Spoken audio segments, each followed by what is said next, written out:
Share बाजार में किन किन चीजों पर टैक्स लगता है वो हम सबसे पहले आपसे समझना चाहते हैं। टैक्स के नाम से जो लोगों को डर लगता है तो वो डर तो पहले निकाल दीजिए, क्योंकि टैक्स आपके लगेगा तब जब आपकी कमाई होगी और जब कमाई नहीं है तो टैक्स लगेगा नहीं, और कमाई है तो फिर खुश होना चाहिए, डरना क्यों चाहिए। हाँ। करेक्ट। हाँ। तो अगर आप टैक्स देने लायक हैं हाँ। तो प्लीज खुश होइए कि आप मार्केट से इतना कमा रहे हैं कि आप टैक्स भर रहे हैं। अब ये कि टैक्स कब कितना भरना है वो आपको क्लैरिटी होनी चाहिए। हाँ। ठीक है ना।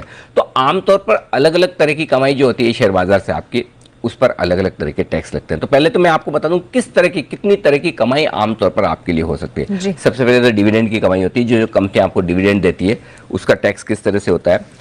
उसके बाद आप डिलीवरी खरीदते बेचते हैं, राइट। आपने शेयर खरीदा आज खरीद कर 1-2 दिन बाद, 7 दिन बाद, 15 दिन बाद, महीने 2 महीने बाद जो भी बेचा है उस पर शॉर्ट टर्म कैपिटल गेन होता है। दूसरा होता है कि आपने जो शेयर खरीदा वो लंबे समय बाद 1 साल के बाद बेचा है, उस पर अगर कोई कमाई हुई है तो वो लॉन्ग टर्म होगा, 1 साल के पहले शॉर्ट टर्म होगा। तो ये 2 तरह के गेन से इन पर टैक्स लगता है।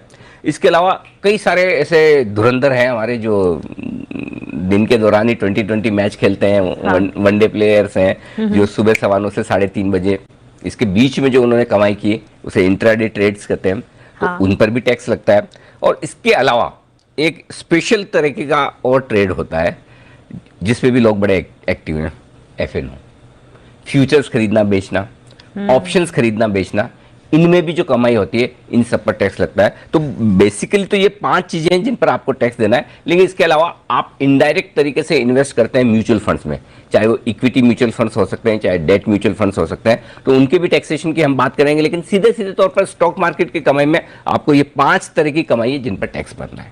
सर, जब ये 5 तरह की कमाई पर टैक्स आप कह रहे हैं, अब मुझे लग रहा है कि सबके दिमाग में एक एक कर बहुत सारे क्वेश्चंस निकल कर आए होंगे और इसीलिए आसान बना देते हैं और एक एक करके सर सबसे और सारी की सारी जो ये हेड्स हैं, कमाई है जिस पर टैक्स लगता है, उसे आपसे समझते हैं। शुरुआत डिविडेंड से कर लेते हैं। डिटेल में डिविडेंड में कितना टैक्स लगता है, फिर कंपनी जो मेरा टीडीएस काट रही है उसका बेनिफिट क्या मुझे मिलेगा, और साथ ही डिविडेंड इनकम के अगेंस्ट कुछ खर्च बच सकता है क्या? देखिए, पहली चीज तो ये कि आप इन 5 में से आपके कौन किस किस तरह की वो देखना जरूरी है। अगर आप इस तरह के ट्रेडर कम इन्वेस्टर हैं जिनके पास 5 तरह की कमाई है तो फिर आपका तो सत्कार होना चाहिए लेकिन फिर भी अगर आप इन्वेस्टर हैं तो आपके पोर्टफोलियो में short term long term type की ये कमाई तो होनी चाहिए, डिविडेंड इनकम वाली तो होनी चाहिए। और ट्रेडर हैं तो इंट्राडे ट्रेड वाली और इस तरह की कमाई और एफएनओ वाली कमाई तो आपके लिए होनी चाहिए। तो जितनी ज्यादा आपके ये कमाई के सोर्स बन पाए वो बेहतर है। अब जो आपने पहला सवाल पूछा डिविडेंड पर, तो डिविडेंड पर सबसे ज्यादा टैक्स में बदलाव होता है। कभी डिविडेंड टैक्स फ्री होता है, कभी dividend per dividend distribution tax लगता है, कभी डिविडेंड 10 लाख रुपए तक का मिलेगा तो टैक्स फ्री, उसके बाद टैक्सेबल है। अब ये सारे बदलाव बदलकर अब ये हो गया कि डिविडेंड के लिए कोई टैक्स स्लैब नहीं है। जो आपकी पर्सनल स्लैब है, जो आपकी बाकी सारी आय है, फर्ज करें कि जैसे मेरी सैलरी इनकम है, ठीक है, और मैं हाईएस्ट टैक्स स्लैब में हूं, ठीक है, तो जो मेरी हाईएस्ट टैक्स स्लैब है उसी में डिविडेंड इनकम भी जुड़ जाएगी और उतना ही डिविडेंड पर मेरा टैक्स लगेगा। अगर मैं टैक्स स्लैब में नहीं आता हूं और डिविडेंड की कमाई जोड़कर भी मैं टैक्स स्लैब से नीचे हूं तो कोई टैक्स नहीं लगेगा। 10% की कैटेगरी में हूं तो 10% लगेगा। तो जो आपकी स्लैब है वही डिविडेंड की स्लैब है। सिंपल। अच्छा। हाँ, सिंपल। मतलब अगर आप हाईएस्ट स्लैब में तो हाईएस्ट स्लैब से आप हाईएस्ट रेट से आपको टैक्स देना है, लोएस्ट पे है तो लोएस्ट पे, नहीं है तो नहीं है।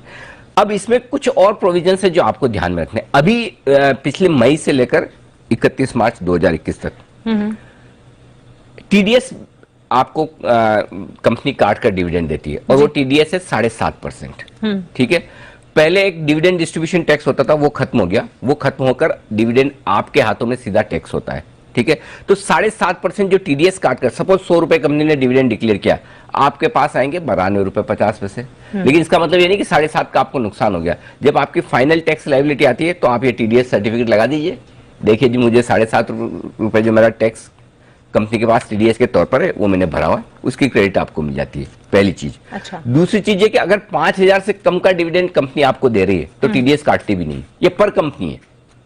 क्योंकि बाकी सबका आप पता नहीं लगा सकते ना दूसरों ने कितना डिविडेंड दिया, तो कंपनी अपने हिसाब से देखते हैं। अगर 5,000 से कम का आपका डिविडेंड है तो ये 7.5% टीडीएस भी नहीं कटेगा, पूरा डिविडेंड आ जाएगा। लेकिन पहली अप्रैल से, यानी कि नया जो फाइनेंशियल ईयर है 1 अप्रैल 2021 से एक बदलाव हो रहा है। ये जो टीडीएस की दर है 7.5% से बढ़कर 10% हो जाएगी। ये 10% ही थी टीडीएस की दर, लेकिन पैंडेमिक में कोरोना की वजह से ताकि आपको टीडीएस कम देना पड़े इसलिए सरकार ने कम की थी। 1 अप्रैल से फिर से ये दर आपकी बढ़कर आ जाएगी। अब ये जो डिविडेंड पर आपको जो टीडीएस कट रहा है उसका तो बेनिफिट है ही, लेकिन इसमें एक चीज और इंटरेस्टिंग है। अगर ये डिविडेंड की कमाई आपके पास आई है और इसको कमाने के लिए आपने किसी तरह का पैसा उधार लिया है, उस पर ब्याज दिया है, तो आपको टैक्स में छूट मिलेगी। कैसे, ये समझिए।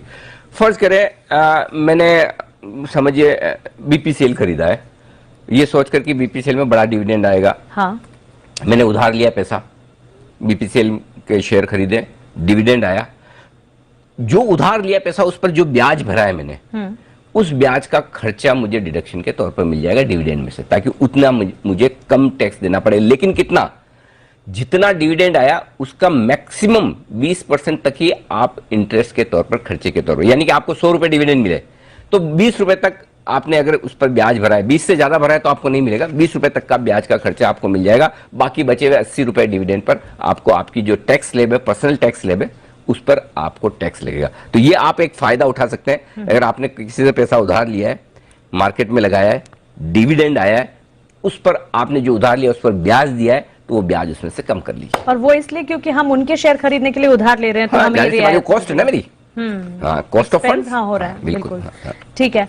तो एक बात तो तय है कि ये जो 7.5% है वो 10% हो जाएगा, और 5,000 से ज्यादा अगर डिविडेंड मिल रहा है तो फिर 10% कटेगा, लेकिन उसका क्रेडिट फिर आप बाद में ले सकते हैं। वो तो आप ही गए, वो गया नहीं, जैसे हमारे सैलरी में से नहीं कटता है। जी जी एग्जैक्टली। तो वो आपका गया नहीं है, वो आपको मिल जाएगा, क्रेडिट हो जाता है। एब्सोल्युटली ठीक है सर। लेकिन फिर short term capital gain tax क्या है, और कौन से खर्च पर डिडक्शन मिलेगा यहाँ पर? देखिए, पहली चीज तो शॉर्ट टर्म कैपिटल गेन क्या है वो समझ लीजिए। शॉर्ट टर्म कैपिटल गेन है आपके लिए, अगर आपने कोई शेयर खरीदा, खरीद कर उसकी डिलीवरी ली, डिलीवरी लेने का मतलब है आज खरीद के आप आज नहीं बेच रहे हैं। हाँ, इंट्राडे नहीं है, तो डिलीवरी नहीं आती, करेक्ट जी। आपके डीमेट अकाउंट में डिलीवरी आनी जानी चाहिए, राइट।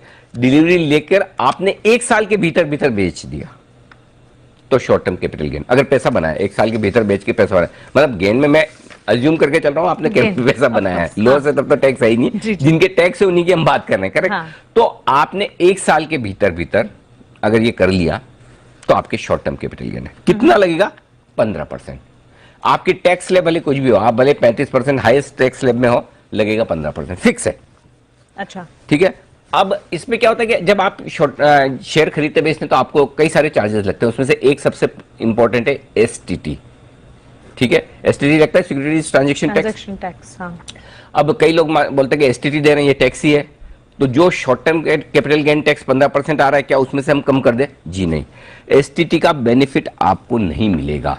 लेकिन हाँ, अगर आपने कोई जैसे ब्रोकरेज दी है खरीदने में, टर्नओवर चार्जेस लगे हैं, सेबी के टर्नओवर चार्जेस लगते हैं, स्टैम्प ड्यूटी लगती है, बाकी खर्चे होते हैं, वो आप कम कर सकते हैं। ठीक है, लेकिन एसटीटी कम नहीं होगा। एसटीटी गया मतलब गया। ओके। एसटीटी लेने की वजह से ही सरकार आपको लोअर रेट पर कैपिटल गेन लगा रही है, ये बात समझ लीजिए।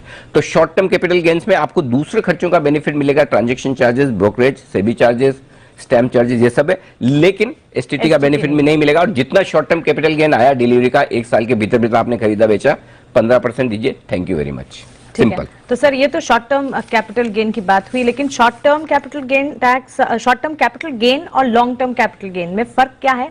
लॉन्ग टर्म कैपिटल गेन कब होता है और उसमें कैसे डिडक्शंस होते हैं? वैसे तो आमतौर पर लोग ये समझते हैं कि 9:15 बजे लेकर 3:30 बजे बेच दिया वो शॉर्ट टर्म, और 3:30 के बाद रह गया नेक्स्ट डे वो लॉन्ग टर्म। लेकिन इनकम टैक्स के लिहाज से डेफिनेशन ये है कि 1 साल के भीतर आप बेचते हैं शेयर तो शॉर्ट टर्म है, 1 साल के बाद आप कभी भी बेचें जिंदगी में, 2 साल, 5 साल, 10 साल, जब भी वो लॉन्ग टर्म में गिरा जाता है। ठीक है, तो लॉन्ग टर्म में एक बड़ा फायदा है, हर साल अगर आपको 1 लाख रुपए तक का लॉन्ग टर्म कैपिटल गेन हुआ है तो यह है 0 टैक्स।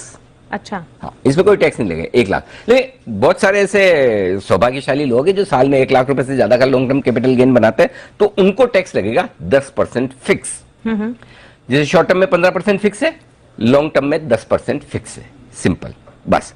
आपको एकदम क्लियर कट है 10% का आपको टैक्स लग जाएगा, बात खत्म। अब क्या है इसमें बेनिफिट, क्या मिलेगा? इसमें भी सेम है, एसटीटी का बेनिफिट नहीं मिलेगा। आप ये मत सोचिए कि 10% जो मेरा टैक्स कैलकुलेशन हो क्या आया उसमें से एसटीटी तो मैंने भरा हुआ है वो काट लूं। टीडीएस और एसटीटी में फर्क है, तो एसटीटी का आपको बेनिफिट वहां नहीं मिलेगा, लेकिन हाँ आपको दूसरे खर्चों का बेनिफिट मिल जाएगा जो शॉर्ट टर्म में भी मिलता है। Brokerages, turnover charges, SEBI charges, stamp duty, ये सारे बेनिफिट आपको मिलेंगे।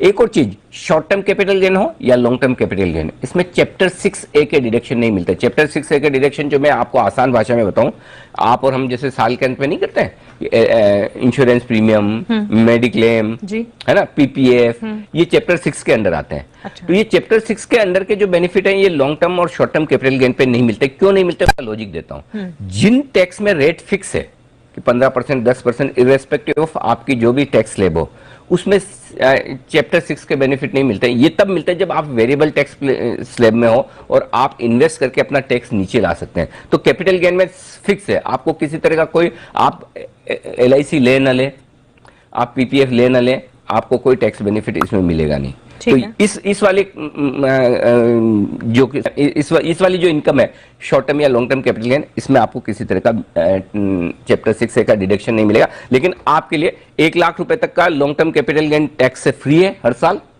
1 लाख के ऊपर है 10% टैक्स भर दीजिए। Thank you very much. ठीक है। और सर टैक्स के अगर